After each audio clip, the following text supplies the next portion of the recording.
Good morning, Life Spring Church. We are so happy that we get to worship with you this morning. Let's all stand.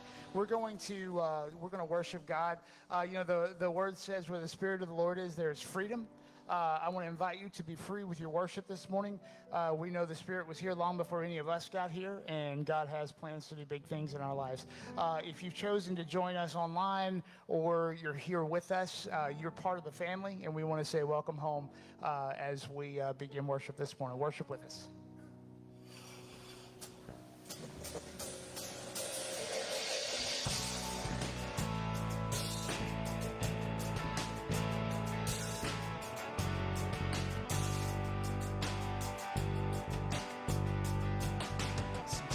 On this journey, get lost in my mistakes. It looks to me like weakness is your strength. My story isn't over, my story's just begun. Failure won't define me, that's what our Father does. No, failure won't define me, that's what my Father does. Lay your burden down. Ooh. Here in the Father's house, check your shame at the door. It ain't welcome anymore. Ooh. You're in the Father's house. Come on.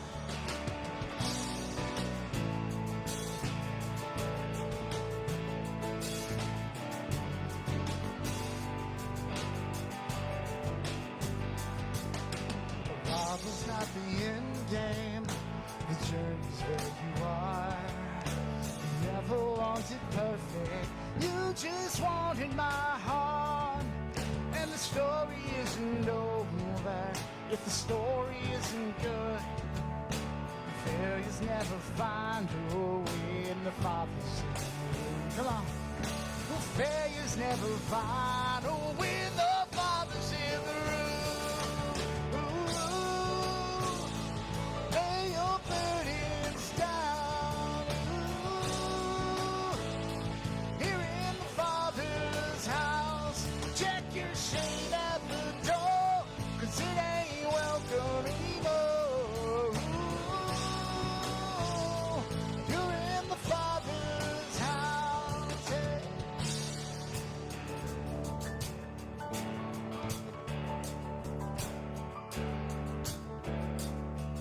Prodigals come home. The prodigals come home. The helpless find hope. Love is on the move when the Father's in the room. The prison doors flee wide. The dead come to life. Love is on the move when the Father's in the room. Miracles take place. The cynical find faith. Love is breaking through when the Father's in the room. Here we go.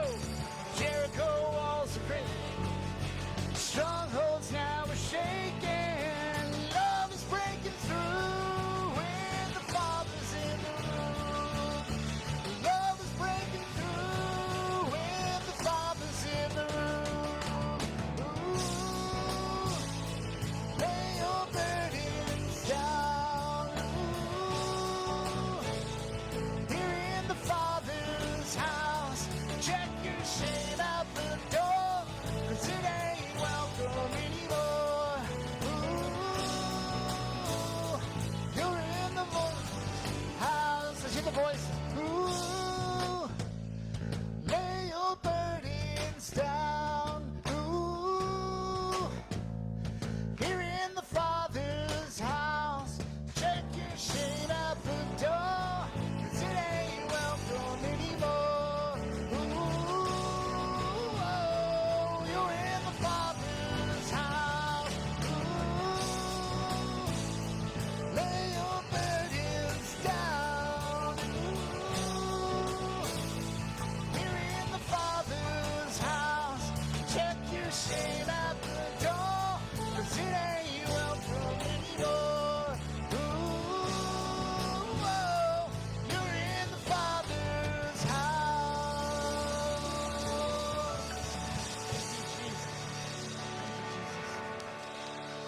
You know, sharing with the worship team before we came out here, overall the worship team, as Pastor reminds us, I was sharing with the worship team that, you know, tragedies happen in this world.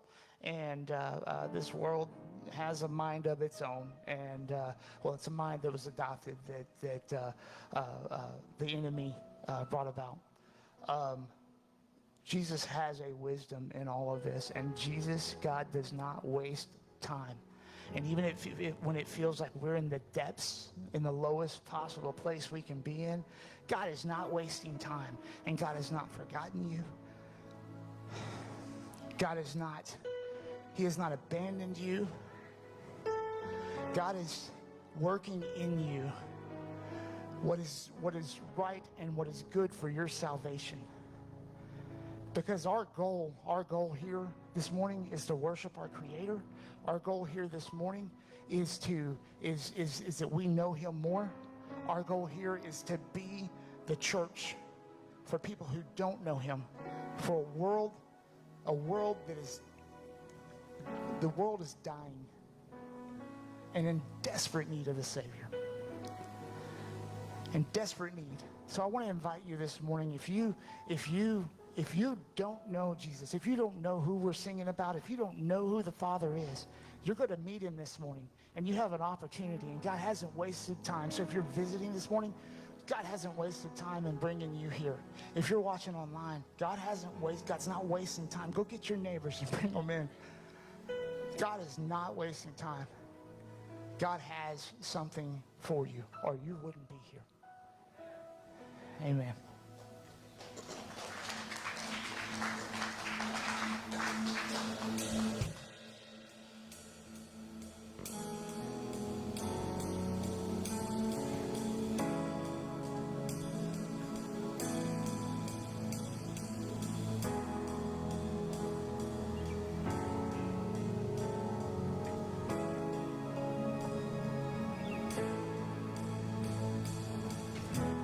I've carried a burden for too long on my own. And I wasn't created to bear it alone. I hear your invitation to let it all go. And I see it now, I'm laying it down, and I know that I need you. I run to the Father, I fall into grace. I'm done with the hiding, no reason to wait. My heart needs a surgeon, my soul needs a friend. So I'll run to the Father again and again and again and again. Oh, oh, oh. You saw my condition, had a plan from the start. Your Son for redemption, the price for my heart. And I don't have a context for that kind of love. I don't understand, I can't comprehend. All I know is I need you. I run to the Father, I fall into grace. I'm done with the hiding, no reason to wait. My heart needs a surgeon, my soul needs a friend. So I'll run to the Father again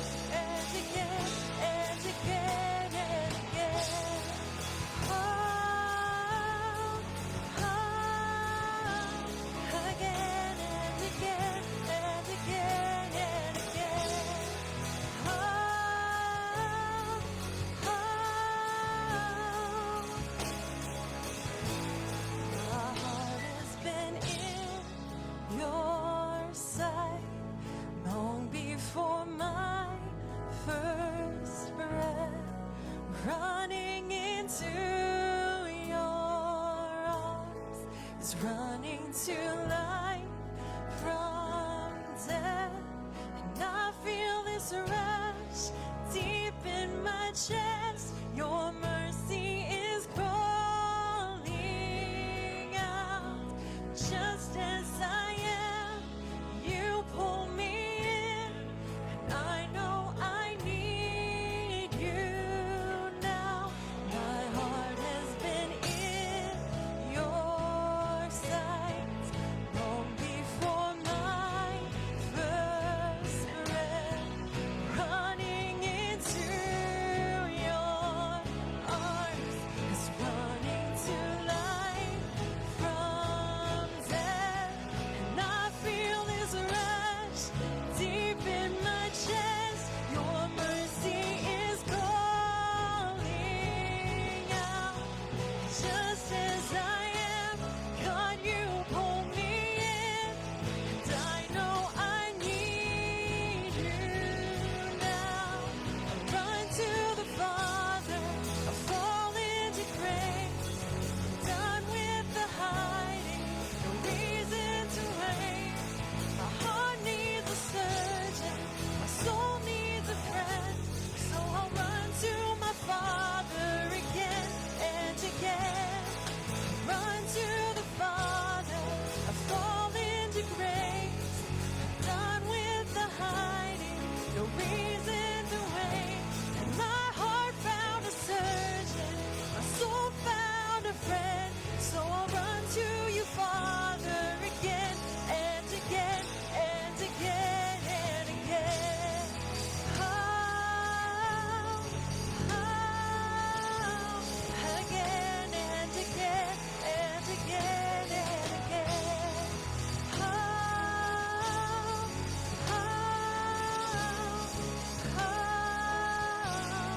again and again. Again and again.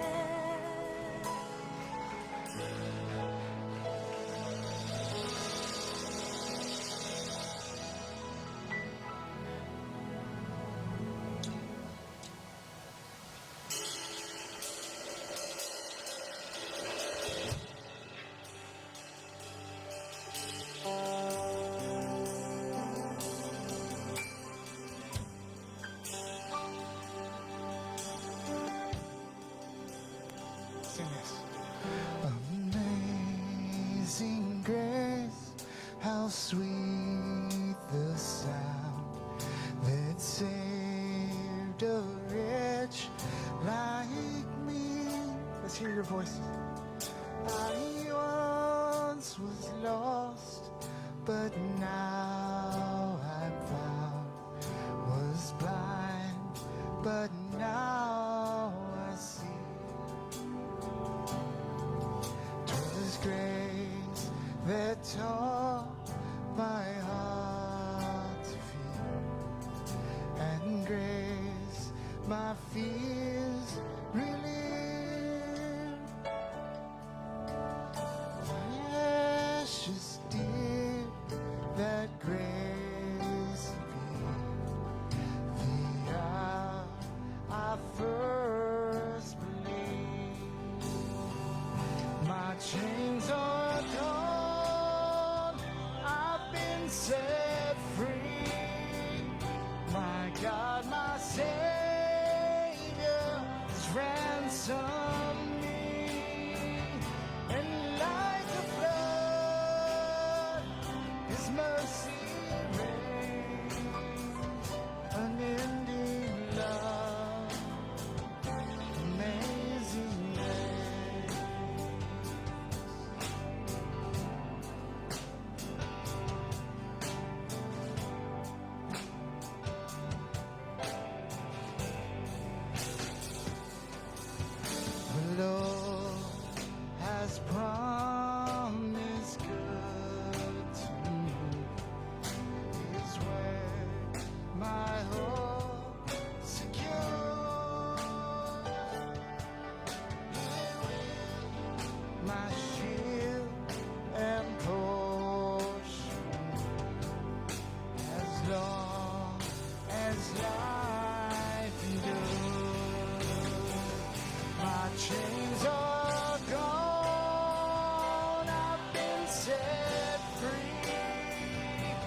My God, my Savior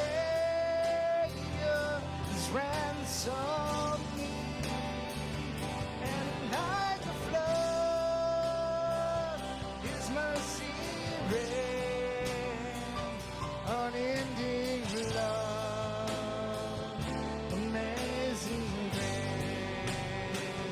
My chains are gone, I've been set free. My God, my Savior has ransomed me, and like a flood, His mercy reigns, unending love. Amazing. Sing that one more time. My chains are gone, I've been set free. My God, my Savior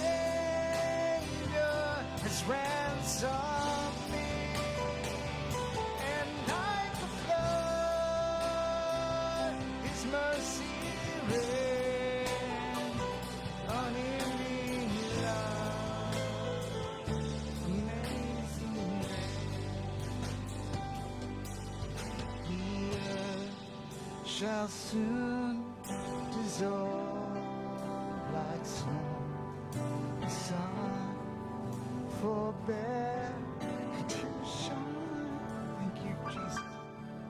But God, who called me here below, will be forever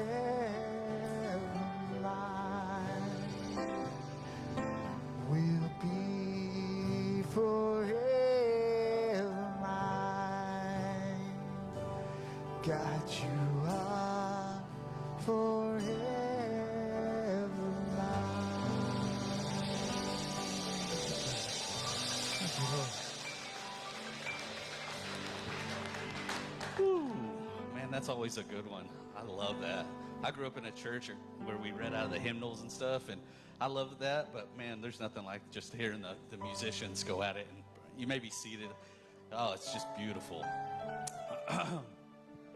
Well, thank you for being here today. This is a wonderful Sunday morning. Love spending this time with you guys. You are family, and I just love being here. I love seeing the smiles on everyone's faces. I love the hugs. I love being a part of the church here. So, Life Spring, welcome home. This is a home where we love to be a part. Yes. If it's your first time here, thank you for being here. We have a free gift for you. You can also text WELCOME to 972-402-6456. Yeah, I should remember that number. I say it like every other week. But so text that. You can also fill out the card behind the seat and turn it into the bucket. And we want to connect with you. That's how we do it. We connect. We want to not only have a Sunday morning service with you, but Wednesday nights, and hey, we had Friday night service here. We had a Cinco de Mayo dinner here for the couples. So we like to do life together, and that's what we want to do with you when you come and be a part of our church, our home, our family. Amen. Amen. Hey, let's not forget about the tithe and offering. There are like 6 ways to give. You can put it in the bucket, you can do it in the kiosk, you can give online, and you can text. There's a bunch of ways to give. Don't forget to give. It's another way of worship. Now, this is worship here as a community in our body, but another way of worshiping is going and telling people about Christ. Another way to worship is with our finances. Another way to worship is just praying for people. So let's continue in that atmosphere of worship with our giving. You know, I'm a walking, talking testimony of what God can do when you put God first in your finances. And it's not about just, I don't give to get. I give because God said give, and so I give, and He gives back to me over and abundantly, anything more than I can ever even imagine. And I thank God for that every day. Hey, we have another quick announcement for Angelina. Are you out here somewhere? Yes, Angelisa, sorry. She has a quick announcement about some stuff going on. The Pregnancy Resource Center in Rockwall is doing a Walk for Life this Friday, the 12th at 6 p.m. If any of y'all would like to join us, we're already registered as LifeSpring moms. And if you can't walk but you would like to donate, that would be awesome. We're trying to help raise money for the Pregnancy Resource Center in Rockwall. Thanks. Okay. And if you'll stay after and let everybody see you directly after service, they'll come see you. If you're interested in that, come see her after service. We have a quick video from our First Lady of LifeSpring Church. She's going to give an announcement. So here we go. Good morning, LifeSpring Church. Hey, Rex and I were blessed with the cruise, and so we're out here suffering for Jesus in the middle of the, I guess, Caribbean. I'm not sure we're going all over the world. But anyways, I want to let you know that we miss you guys, we love you guys, and we're looking forward to next Sunday, Mother's Day. We're going to have gifts for all the women. We're going to have drawings for all the mamas. And I have a word that God has given me for the women and for the church, for our church, LifeSpring Church. So bring your mom, bring your kids, bring your grandmothers, bring all the special women in your life to church with you next Sunday. And I promise you, you'll all be blessed. We'll all be blessed. So, hey, I get the honor and privilege right now to introduce my son, as Rex says, in whom we are well pleased. So give it up right now for Brennan Walker. Man, you see that room on a cruise ship? My gosh. I'm used to a square cubicle in a bathroom where you're staring at a wall. Man, it's great to see y'all this Sunday. I can't wait to dive in this message. Isn't it funny? So today, we're going to be talking about the prodigal son, and guess who's up here?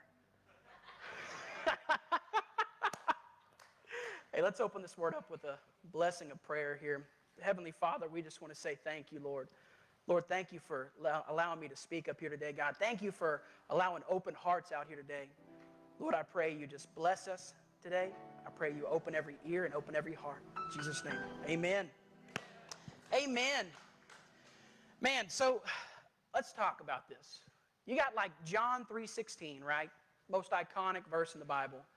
Then you got the prodigal son. Now, who's heard of the prodigal son? I hope every hand goes up in here, right? I hope so. I hope so. So we're actually going to be talking about today. It was a misconception in my own life, and I imagine there's some misconceptions in y'all's own lives whenever you read this story, but this story has a different meaning than what I thought. I personally, when I read the story every time, it was always about, somebody that's lost has never known Jesus.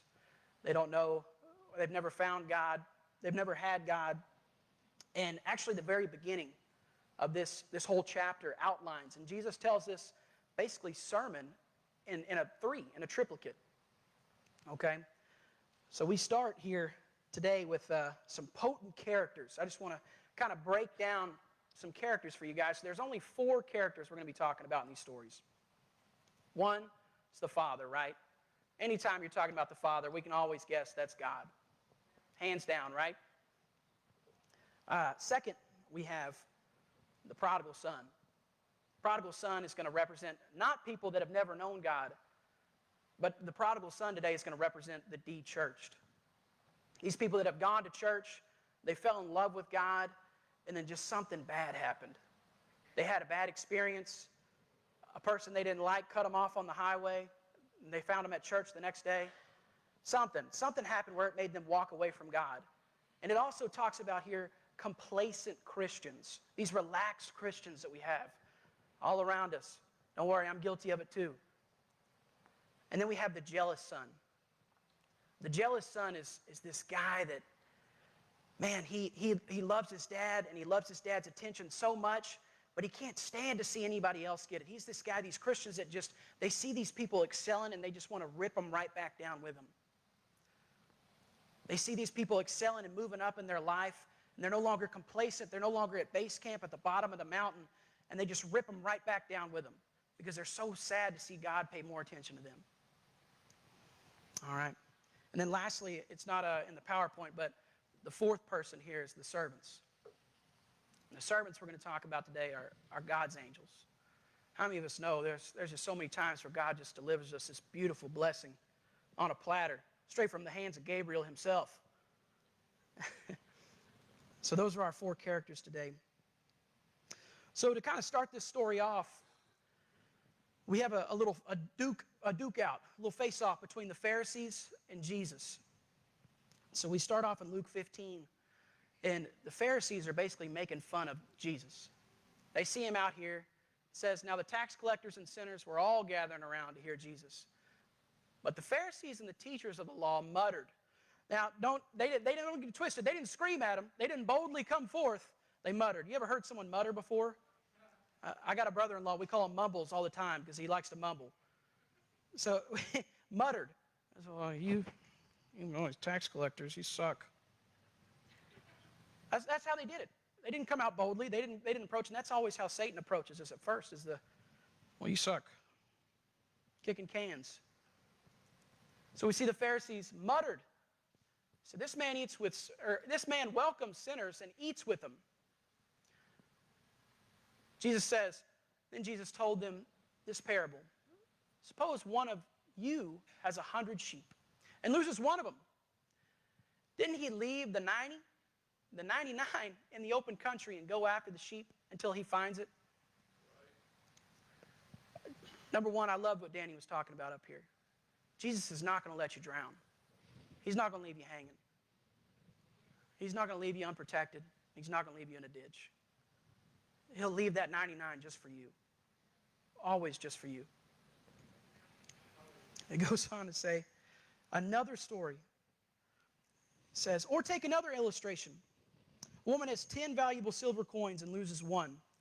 Won't she light a lamp and look in every corner of the house and sweep every nook and cranny until she finds it? Then won't she call in her friends and neighbors to rejoice with her? In the same way, there is joy in the presence of the angels of God when one sinner repents. The key word I want to focus on here is repents. Do you know what repents is? It's the act of turning back. And how many of us have been walking this wrong way this whole time, and we just needed to turn around and recognize God again? I mean, it's uncanny, and we'll really hit it home with this with the prodigal son.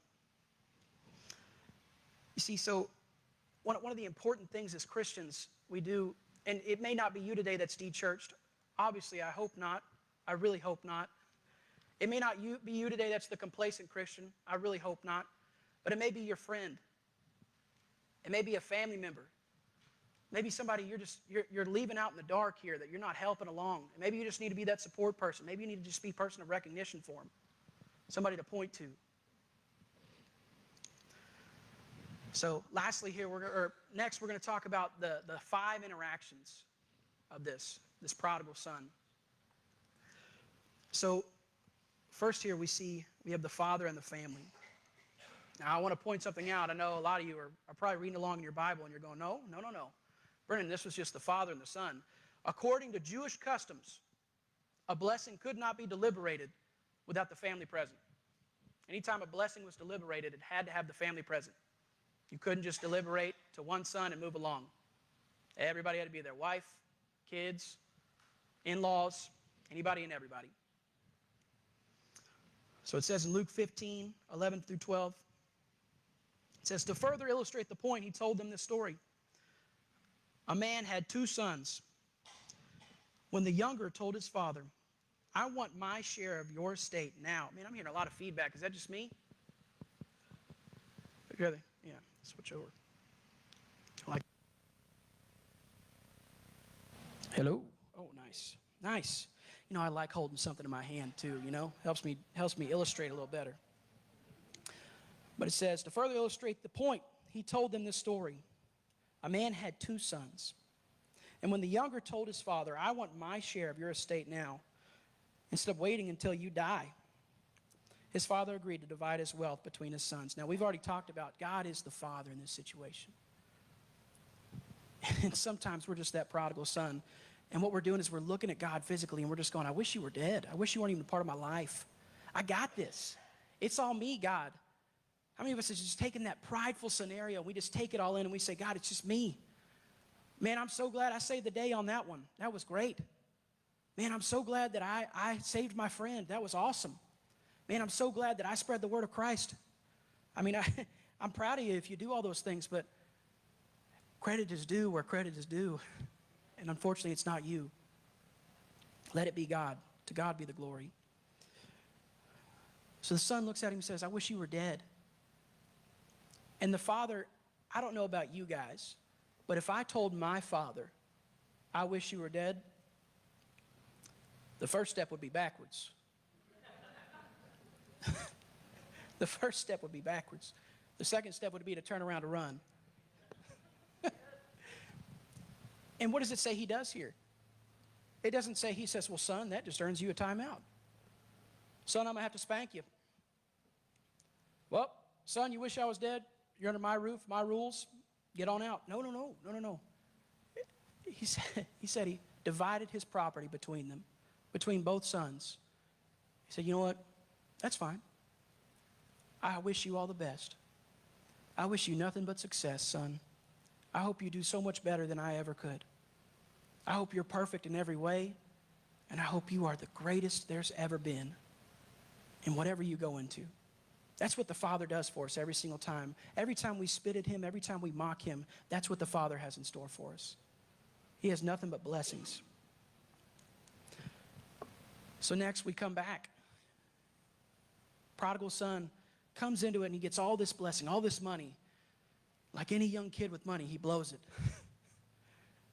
Speaking from experience. He blows it. He said the very next action he takes is not only to kind of lounge around his dad's house for a couple of days. If we read the passage, it says, and then a few days.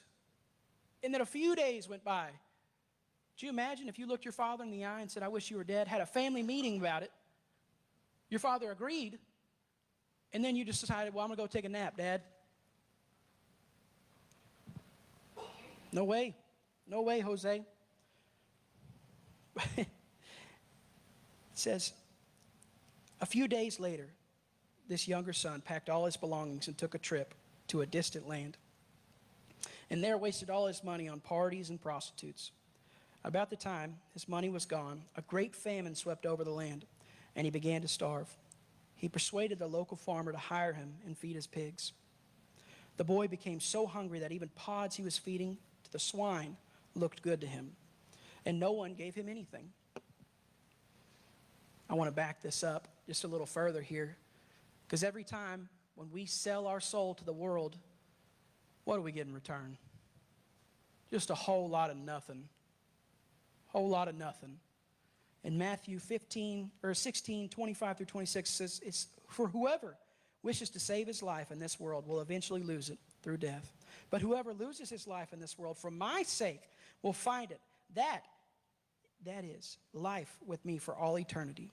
For what will it profit a man if he gains the whole world, wealth, fame, success, but forfeits his soul?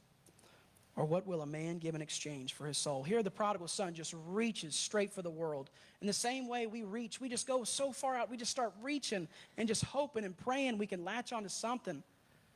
And we get a whole fistful of air. And it's so sad, guys, to watch. I'm sure you've seen it with your friends, where you're watching your friends struggle day in, day out. They're just paycheck to paycheck. Maybe this is even you. And you're just grabbing fistfuls, just fistfuls of air. Paycheck to paycheck. Your kid just isn't doing what you're asking them to do. You don't know what to do. You've tried everything. Your marriage is just falling through the cracks. It's withering, it's dying, and every step you take forward is 10 steps backwards. And we're just grabbing fistfuls of air, just trying to do everything we can in this world. When in reality, half the time all it takes is just 2 hands up.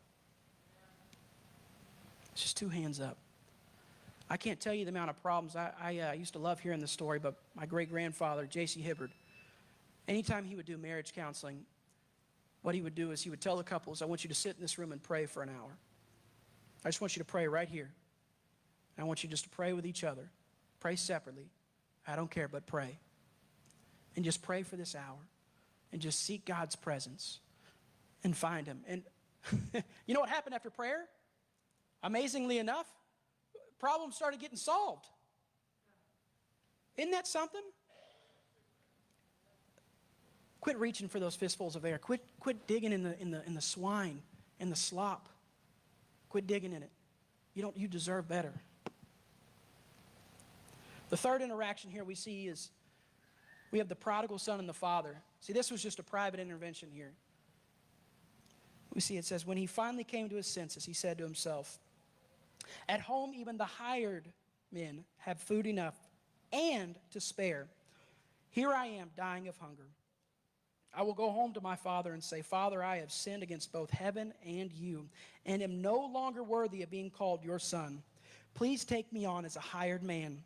So he returned home to his father, and while he was still a long distance away, his father saw him coming and was filled with loving pity, and ran and embraced him and kissed him. And his son said to him, Father, I have sinned against heaven and you, and am not worthy of being called your son. And stop. The father cut him off. The father said, I can't take it. I can't hear another word of this. Stop. Because every time when we run back to Jesus, we think we have to just come with this veil over our head. Every time we come back to the Father after just taking these fistfuls of air, after taking all these losses on our marriage, on our finances, with our kids, at our job, everywhere, we just think we have to come back with this veil over our head. And this sack on our back of apologies and regret and pain. We just think we have to come with this to God, and it's never the case. Remember, guys, this isn't about people who haven't found Christ. This is about us. This is about us as Christians. This is about when we run away from God and we come back with this sack, and the Father says, stop. I won't hear another word of it. I can't hear another word of it. You're a son of God. Look how the Father responds here. He cuts him off, and he says, but his father said to the slaves, quick, bring the finest robes in the house and put it on him, and a jeweled ring for his finger, and shoes, and kill the calf we have in the fattening pen. We must celebrate with a feast, for this son of mine was dead and has returned to life. He was lost and is found. So the party began.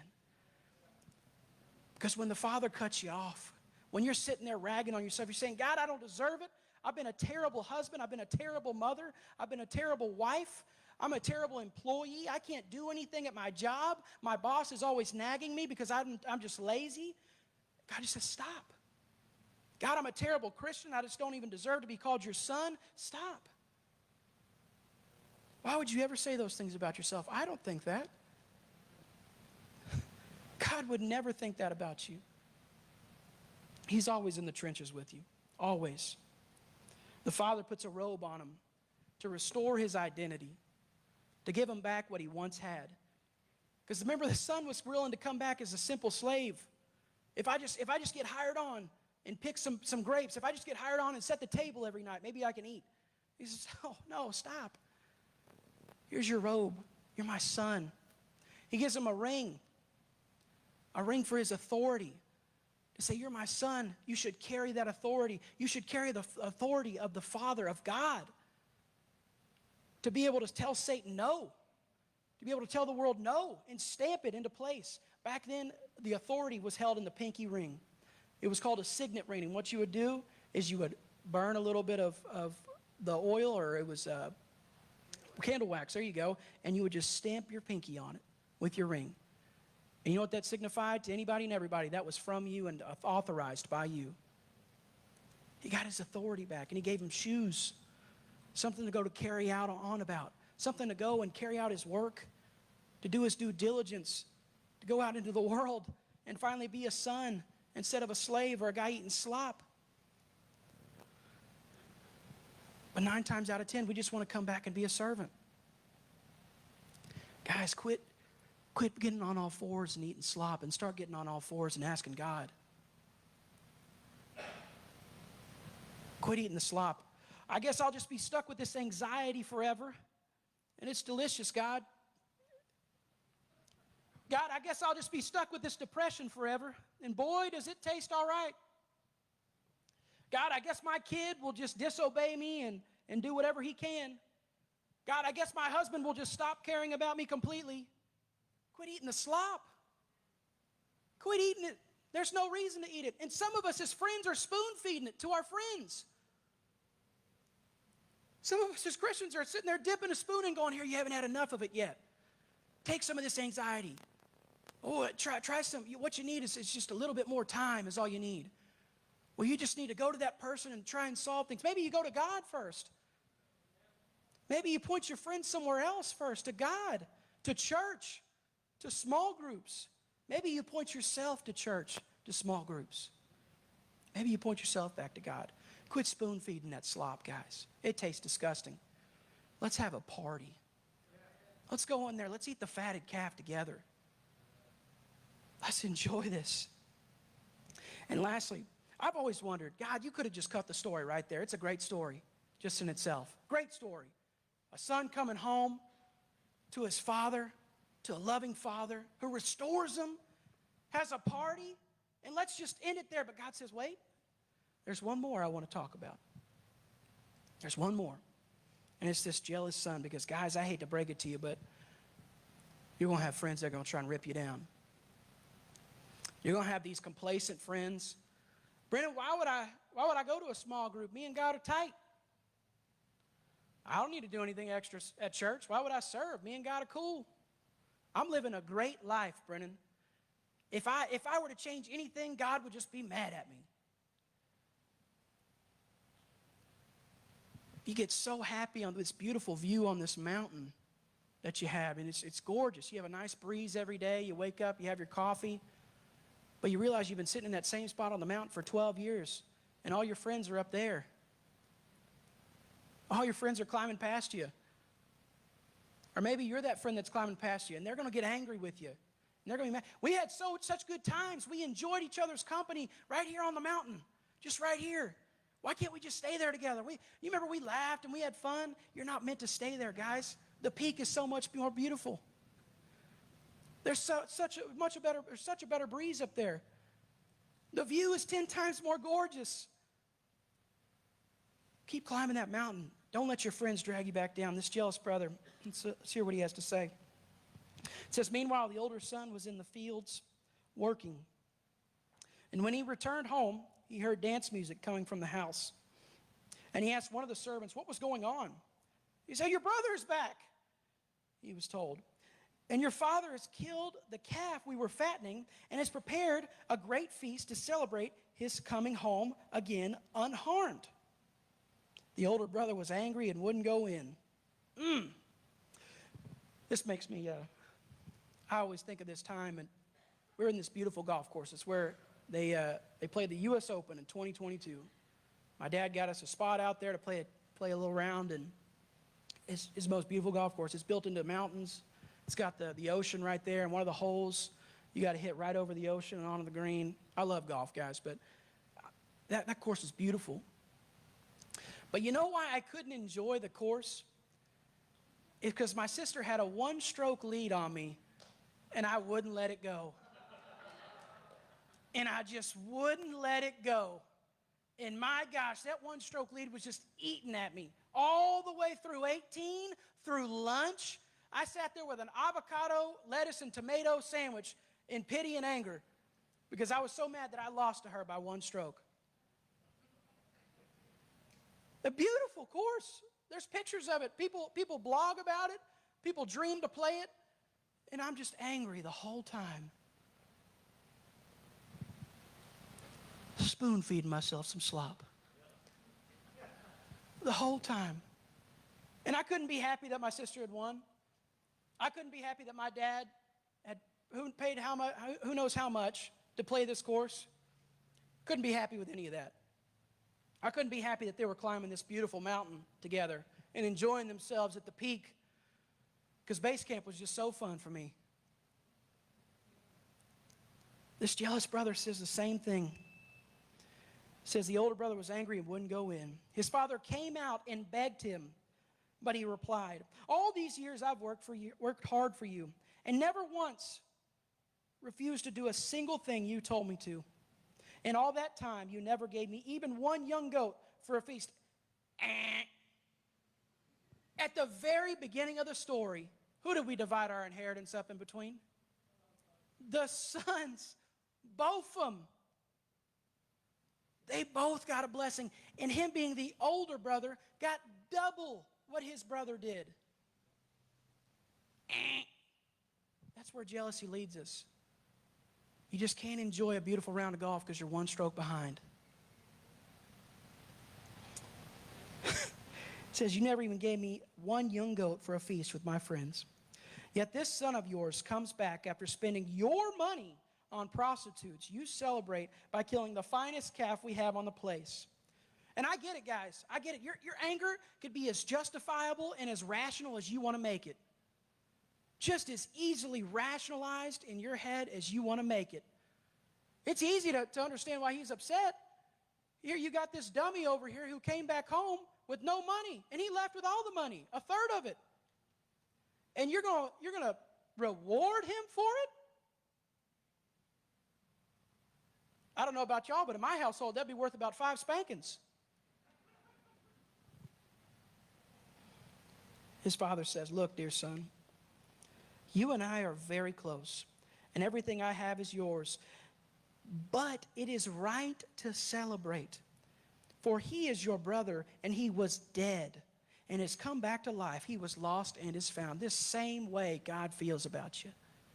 He talks about you to all those other jealous friends you have, or if you're that jealous friend, hopefully he's talking to you like this. And he's saying, but it's right to celebrate, Brennan. They're going to be in heaven with you for eternity. Why are you mad about one stroke? It was such a beautiful golf course. Why are you mad your friend's climbing the mountain? Why are you trying to rip them back down? It's a beautiful view up there. Man, I can't believe that God just poured that out. Just poured that out. That whole story was so, I love this story. If the musicians want to come up. See, the point of this story isn't about you're unsaved. Like I've said, you're unsaved who's never known Christ, friend. This story is about us. It's about you and me. It's about when we get those times where we're low and we just want to walk away. Church has informed me, man, I'm too busy. Small groups, who cares, man? I got way too little time on my hands. God, I'm in school. I got work. I got a brand new marriage I got to help. And my goodness, I got vacations coming up. I don't have time, God. Make the time. Make the time. Don't keep feeding yourself that slop. You deserve so much better. You deserve a robe. You deserve a ring, and you deserve some shoes. Amen? You guys, we're going to close this out, and hopefully, yes, we will. We will close this out in some prayer. I want every head bowed and every eye closed here. Maybe today you're saying, Brennan, you just told me this entire message wasn't even for me because I don't even know God. And here at LifeSpring, we always want to give you a chance to find God, find freedom, find purpose, and make a difference. So if you're stuck on step 1 today, let me help you find God. If you don't know God and you want him as your personal Lord and Savior, please slip your hand up. We want to pray for you today. Praise Jesus. Everyone in here is saved. Thank you, God. If that's you today, if you feel like, Brennan, I'm lost. I feel like I just can't get back into the rhythm of church. I feel like I can't get back close with God. I feel like I just got to come down with this veil over my head. And the slop, Brennan, I can't get away from the slop. If that's you today, just raise your hand. We want to pray a blessing over you. Yes. Thank you, Father. Yes, yes. Thank you, Jesus. Father, you've seen every hand in here, Lord. Lord, I thank you that every day, just like you did for the prodigal son, every day you looked out on your porch and you waited. And you waited so patiently for us, God. You waited so patiently for us to repent, for us to return, for us to turn back, to find you once more. And God, that patience has finally paid off. Lord, I pray that these people will be able to approach you with their heads held high, ready to receive their robe, their ring, their shoes, God, ready to receive a feast, a celebration, God. Lord, I pray you would just welcome them in with open arms and help us to do the same, Lord. I pray that any slop that may be afflicting them, God, would be relieved this instant, Lord. Lord, I pray that you would just relieve them right now, God. God, forgiveness would wash all sins, God, and grace would cover any past failures. Lord, I pray for your continual blessing over their lives. And if right now you're that jealous brother, you're saying, Brennan, I can't get over how my friends are doing. I can't get over how people are doing. Or maybe you have a loved one that you feel like is just eating that slop, we're going to pray for them too. Jesus, we come before you today, God, and we want to say thank you, Lord. Lord, thank you for the opportunity to be able to do outreach, God, to fulfill your commandments, God, and go and make disciples, God, to bring people closer back to you, Lord. Lord, I pray that you would just continually lift these people up, keep them on their minds. I pray it would not just be a Sunday and done day. Lord, I pray it would be a Sunday, a Monday, a Tuesday, a Wednesday. God, I pray it would stay current on their mind. Lord, that they could not stop thinking about that friend. Lord, that they couldn't help but pull them back from the slop. God, and help them get their robe, God. Help them come back to the Father. Lord, I pray that you would just bless and get rid of any jealous hearts in here, God. God, I pray that you would just rip that jealousy right out of them, Lord. Lord, I pray that they would be able to hold their head high and climb with their friends, God, that they would no longer be complacent Christians, God, jealous Christians. I pray that they would just be peaceful, God, peaceful, proactive Christians, climbing and even helping their brothers and sisters climb, Lord. And all this I pray in your name, Jesus' name, amen. You guys, we love doing Sundays with you. We do. We really do. It's one of our highlights. You can ask anybody on staff. It's one of our highlights of our week. I promise you, I don't enjoy starting IVs on people all week long at work. But I sure do enjoy coming here every Sunday. Amen. You guys go in peace and love. Don't forget to find God, find freedom, find purpose, and make a difference this week, guys. All right? You are dismissed.